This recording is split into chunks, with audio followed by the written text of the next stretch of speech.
Hello, ഇന്ന് ഞാനൊരു chicken റോസ്റ്റാണ് ഉണ്ടാക്കുന്നത്. അത് ഒരു പാത്രം എടുത്തിട്ട് അതിൻ്റെ അകത്തേക്ക് 2 സ്പൂൺ മുളക് പൊടിയും 2 സ്പൂൺ പിരിയമുളക് പൊടിയും 2 സ്പൂൺ മല്ലിപ്പൊടിയും 1 സ്പൂൺ ഗരം മസാലയും ഒരു 1/2 സ്പൂൺ മഞ്ഞൾപ്പൊടിയും ഇട്ട് അതിലേക്ക് 2 സ്പൂൺ ഇഞ്ചി വെളുത്തുള്ളി പേസ്റ്റ് ഇട്ടിട്ട് നമുക്ക് മിക്സ് ആക്കാം. അതിലേക്ക് ഒരു 1/2 സ്പൂൺ ചെറുനാരങ്ങ നീരും ആവശ്യത്തിന് ഉപ്പും കൂടി ഇടുക. എന്നിട്ട് മിക്സാക്കി കഴിഞ്ഞിട്ട് ആകുമ്പോൾ നമുക്കിതിലേക്ക് ചിക്കൻ ഇട്ട് കൊടുത്തിട്ട് നല്ലോണം പുരട്ടി വെക്കാം. ഒരു അരമണിക്കൂർ ഇങ്ങനെ ചിക്കൻ പുരട്ടി വെക്കാം. എന്നിട്ട് അതിന് ശേഷം നമുക്ക് പൊരിച്ചിട്ട് എടുക്കാം. ഇത് വെളിച്ചെണ്ണയിലാണ് ഞാൻ പൊരിച്ചത്. നമുക്കിത് പൊരിച്ചെടുത്തിട്ട് പിന്നെ നമുക്കിതിനെ കൊണ്ട് വേറൊരു ചീനച്ചട്ടി എടുത്ത് അതിലേക്ക് നമുക്ക് മസാലയെല്ലാം ഇട്ടിട്ട് തയ്യാറാക്കാം. ഇപ്പം നമുക്ക് 2-3 പ്രാവശ്യമായിട്ട് ഇട്ട് പൊരിച്ചെടുക്കാറുണ്ട്. അങ്ങനെ പൊരിച്ചെടുക്കാം.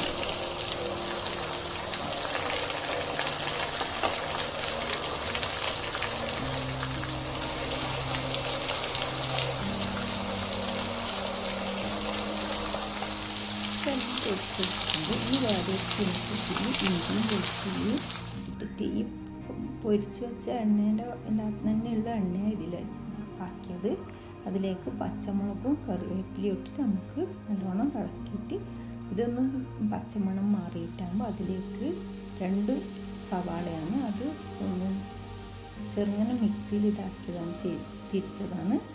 അതിങ്ങനെ ചതച്ചത് ഇതിലിട്ടിട്ട് നമുക്ക് നല്ലോണം ഒന്ന് ബ്രൗൺ കളർ ആകുന്ന വരെ ഇളക്കിയെടുക്കാം. ഇതിലേക്ക് 1 സ്പൂൺ മുളക് പൊടിയും 1 സ്പൂൺ കൊത്തമല്ലിപ്പൊടിയും 1/2 സ്പൂൺ ഗരം മസാലപ്പൊടിയും കൂടി ഇട്ടിട്ടുണ്ട്. ആവശ്യത്തിന് ഉപ്പ് ഇട്ടിട്ട് നല്ലോണം ഇത് വഴറ്റിയെടുക്കുക. ഇതിൻ്റെ പച്ചമണം മാറിയിട്ടാകുമ്പോൾ നമുക്കിതിലേക്ക് പൊരിച്ച് വെച്ച ചിക്കനും കൂടി ഇട്ട് കൊടുക്കാം.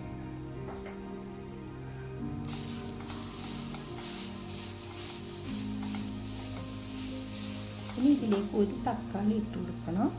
ചെറുങ്ങനെ കട്ട് ചെയ്തതാണ്. അതും കൂടി ഇട്ട് കൊടുത്തിട്ട് നമുക്ക് വഴറ്റിയെടുക്കാം.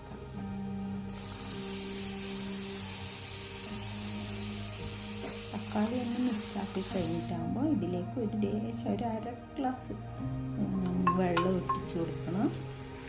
എന്നിട്ട് ഇതിങ്ങനെ എല്ലാം കൂടി യോജിപ്പിച്ചിട്ട് നമുക്ക് ഇളക്കിയെടുത്തിട്ട് നോക്കാം. നല്ല ടേസ്റ്റായിട്ട് ചെയ്യാം. നല്ലൊരു വേറെ തന്നെ ഒരു ടേസ്റ്റാണ് ഇതിന്. എല്ലാവരും ഒന്ന് ട്രൈ ചെയ്ത് നോക്കണം. ഇഷ്ടപ്പെട്ടിട്ടുണ്ടെങ്കിൽ ലൈക്ക് ചെയ്യുക, സബ്സ്ക്രൈബ് ചെയ്യുക. Thank you.